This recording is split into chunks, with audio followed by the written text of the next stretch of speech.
அனைவருக்கும் மீனூஸ் கிச்சனின் அன்பான வணக்கங்கள். இன்றைக்கி நம்ம என்ன பண்ண போகிறோம் நம்ம கிச்சனில் அப்படின்னு பார்த்திங்கன்னா, இன்றைக்கி நம்ம வந்து சோள பணியாரம் தான் பண்ண போகிறோம். இனிப்பு பணியாரம் பண்ண போகிறோம். ஏற்கனவே நம்ம வந்து கார பணியாரம் போட்டிருக்கேன். இப்போ நம்ம வந்து இனிப்பு பணியாரம் பண்ண போகிறோம். இதுக்கு பார்த்திங்கன்னா நான் வந்து ஒரு 100 கிராம் சோளம், வெள்ளைச்சோளம் எடுத்திருக்கேன். அதாவது இந்த மில்லட்லாம் நம்ம அடிக்கடி சேர்த்துக்கிட்டால் ரொம்ப நல்லது. இது நல்ல ஃபைபர் உள்ளது, நார்ச்சத்து நிறைய இருக்குது. இதில் இது ரொம்ப நல்லது உடம்புக்கு. கிடைக்கிறப்போ வாரத்தில் ஒரு நாள் இல்லை 15 நாளைக்கு ஒரு தடவை இந்த மாதிரி செஞ்சு சாப்பிடுங்க. தோசையாவோ இல்லை பணியாரமாவோ ஏதோ ஒன்று பண்ணி சாப்பிடுங்க, ரொம்ப நல்லது. இது வந்து இப்போ நான் 100 கிராம் எடுத்திருக்கேன். 100 கிராம் எடுத்துகிட்டு இதுக்கு வந்து 50 கிராம் பச்சரிசி, இதில் பாதி அளவு பச்சரிசி, அதாவது மாவுக்கு போடுற அரிசி, மாவு பச்சரிசின்னு சொல்லுவாங்க இல்லையா, அதை எடுத்து வச்சு, அப்புறம் வந்து அதே அளவு பாதி இட்லி புழுங்கரிசி பாதி போட்டுக்கணும். 100ன்னா இதெல்லாம் 50 போட்டுக்கலாம். இது வந்து மெயினானதுனால இது 100, பச்சரிசி 50, அது மாதிரி இட்லி புழுங்கரிசி 50. அதுக்கப்புறம் ஒரு அரை டீஸ்பூன் வெந்தயம். இது எல்லாத்தையும் நல்லா கலந்து நம்ம வந்து சேர்த்து கழுவிட்டு நல்லா ஒரு 4 மணி நேரம் ஊற வச்சுட்டு அரைச்சி ஒரு 2 மணி நேரத்துக்கு கழித்து நல்லா புளிக்க வைக்கணும்.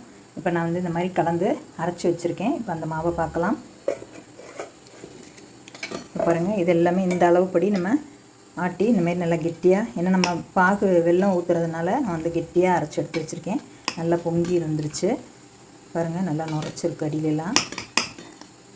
இதுக்கு அது வந்து 4 மணி நேரம் ஊற வச்சதுக்கப்புறம் இந்த மாதிரி கெட்டியாக அரைச்சி வச்சுருக்கேன். இப்போ நம்ம வந்து இதோட நம்ம வெல்லம் கரைச்சி வச்சுருக்கோம். இதுக்கு வந்து தேவையான அளவு அச்சு வெல்லமாக இருந்தால் ஒரு 3 வெல்லம் எடுத்துக்கலாம். இல்லை மண்டை வெல்லம் அந்த மாதிரி இருந்துச்சுன்னா ஒரு 100 கிராம் இல்லை ஒரு 150 கிராம் அந்த அளவில் உங்களுக்கு எந்த அளவுக்கு இனிப்பு பிடிக்குமோ அந்த அளவுக்கு பார்த்து சேர்த்துக்கலாம்.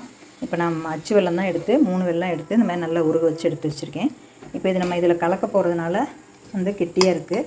இது கலந்தோடனே நமக்கு பணியாரம் ஊற்றுற பக்குவத்துக்கு வந்துடும். இந்த அளவில் நம்ம எடுத்துக்கணும். பருப்பு அரிசி எல்லாமே எப்போவுமே மெயின் டிஷ் வந்து கொஞ்சம் கூடவும், இதெல்லாம் கொஞ்சம் கொஞ்சம் குறைச்சும் போட்டுக்கலாம். கண்டிப்பாக வெந்தயமும் கொஞ்சம் சேர்த்துக்கோங்க. இப்போ பாருங்கள் ஃப்ரெண்ட்ஸ், அந்த அளவில் நான் ஊற வச்சு அரைச்ச மாவு இது. இதை வந்து இப்போ நான் 2 பாதியாக பிரித்து வச்சுருக்கேன். ஏன்னா நமக்கு வெல்லம் கூடி போச்சுன்னா அப்புறம் நமக்கு வந்து ஒன்றும் செய்ய முடியாது. அதனால் கொஞ்சம் தனியாக கொஞ்சம் எடுத்து வச்சுருக்கேன். அப்புறம் கொஞ்சம் தேங்காய் பார்த்திங்கன்னா இதில் போட்டால் ரொம்ப நல்லாயிருக்கும். இந்த தேங்காயில் உள்ள பின்பகுதியெல்லாம் எடுத்துகிட்டு இந்தமாதிரி நல்லா மிக்சியில் பூ மாதிரி திரி வச்சுருக்கேன். இப்போ நம்ம இந்த மாவு தான் ஊற்ற போகிறோம். இதில் கொஞ்சம் ஒரு பிஞ்ச் அளவுக்கு உப்பு சேர்த்துக்குவோம். அப்போ தான் அந்த இனிப்போட டேஸ்ட்டு சூப்பராக இருக்கும். அப்புறம் இதில் கொஞ்சம் ஏலக்காய் தூள் சேர்த்துக்குவோம்.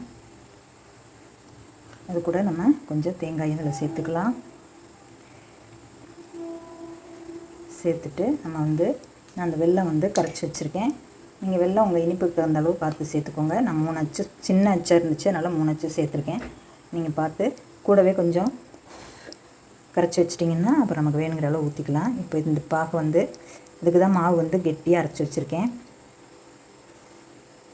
ஏன்னா இந்த வெல்லம் தண்ணி ஊற்றுறதுனால மாவு கொஞ்சம் உங்களுக்கு நல்லா கரைக்க வரும்.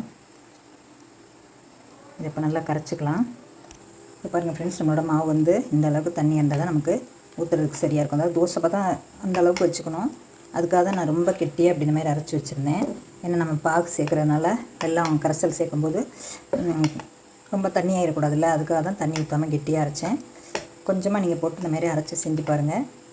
100 கிராம் சோளம், 50 கிராம் பச்சரிசி, 50 கிராம் இட்லி புழுங்கரிசி, அரை டீஸ்பூன் வெந்தயம், அப்புறம் வெல்லம் 3 அச்சு, தண்ணி ஊற்றாமல் கெட்டியாக அரைச்சிட்டு ஒரு 4 மணி நேரம் புளிக்க வச்சிட்டிங்கன்னா சூப்பராக உங்களுக்கு புளிச்சு வந்துடும். இது பாருங்கள், நம்ம கரைச்சமாகவே இவ்வளோ வந்துருச்சு. இப்போ நான் வந்து குழிப்பணியாரக்கல்ல காய வச்சுருக்கேன், எண்ணெய் ஊற்றிருக்கேன். இப்போ நம்ம இதில் கொஞ்சம் கொஞ்சமாக ஊற்றிக்கலாம். மாவு 4 மணி நேரத்தில் நல்லா பொங்கி வந்துடும் உங்களுக்கு. இனிப்பு ஜாஸ்தியானாலும் உங்களுக்கு ரொம்ப எடுக்க வராது. அதனால் இனிப்பு பார்த்து சேர்த்துக்கோங்க. ஒரு பிஞ்சு உப்பு சேர்த்துக்கோங்க.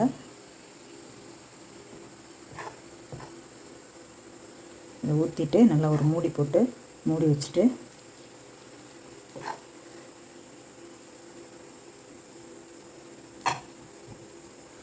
ஊற்றினோம்னா 2 ஈட்டுக்கு தான் வரும்.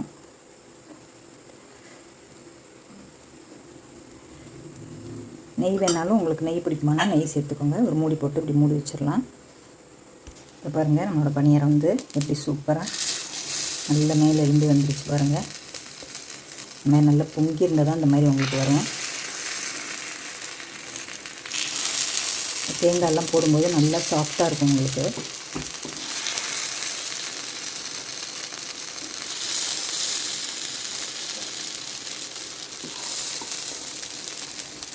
கொஞ்சம் வெந்ததுக்கப்புறம் எடுத்துக்கலாம். இப்போ பாருங்கள் ஃப்ரெண்ட்ஸ், என்ன அருமையாக சும்மா சாஃப்டாக சூப்பராக இருக்குது பாருங்கள். நல்லா மெத்துன நான் அடுத்த ஒரு ஈடு ஊற்றிருக்கேன். அந்த வெந்ததுக்கப்புறம் நம்ம எடுத்துக்கலாம். இப்போ பாருங்கள் ஃப்ரெண்ட்ஸ், நம்மளோட சோளத்தில் செஞ்ச இனிப்பு பணியாரம் சூப்பராக ரெடி ஆயிடுச்சு. சூடாக இருக்குது பாருங்கள். கொஞ்சம் பிச்சு காமிச்சிட்றேன். கொதிக்குது.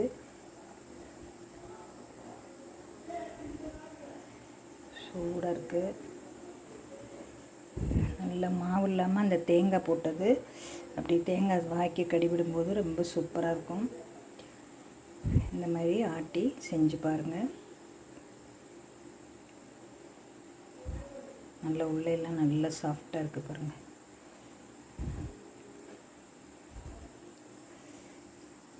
ஓகே ஃப்ரெண்ட்ஸ், இந்த வீடியோ பிடிச்சிருந்தா லைக் பண்ணி ஷேர் பண்ணி கமெண்ட்ஸ் பண்ணுங்கள். இந்த மாதிரி நீங்களும் செஞ்சு பாருங்கள். அது இனிப்புங்கிறதுனால கொஞ்சம் அந்த மாதிரி வரத்தான் செய்யும். சில சமயம் எடுக்க வராமல் கூட ஒரு மாதிரி சுருங்கிக்கும். ஒரு 2-3 தான் இந்த மாதிரி சுருங்கிருச்சு. அது ஒன்றும் பிரச்சனை இல்லை.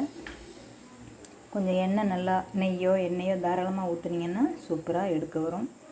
நான்ஸ்டிக்கில் இவ்வளோ சிக்கலாக வந்துருச்சு பாருங்கள். நம்மளோட சூப்பரான சோளத்தில் செஞ்ச இனிப்பு குழிப்பணியாரம் ரெடி. ஓகே ஃப்ரெண்ட்ஸ், நீங்களும் இந்த மாதிரி செஞ்சு பார்த்துட்டு உங்கள் கமெண்ட்ஸை சொல்லுங்கள். இந்த வீடியோ பிடிச்சிருந்தா லைக் பண்ணி ஷேர் பண்ணி கமெண்ட்ஸ் பண்ணுங்கள். சப்ஸ்கிரைப் பண்ணுங்கள் ஃப்ரெண்ட்ஸ். இதையும் அவசியம் செஞ்சு பாருங்கள். உங்கள் ஃப்ரெண்ட்ஸுக்கும் ஷேர் பண்ணி விடுங்க. அனைவருக்கும் நன்றி. அடுத்த வீடியோவில் பார்க்கலாம்.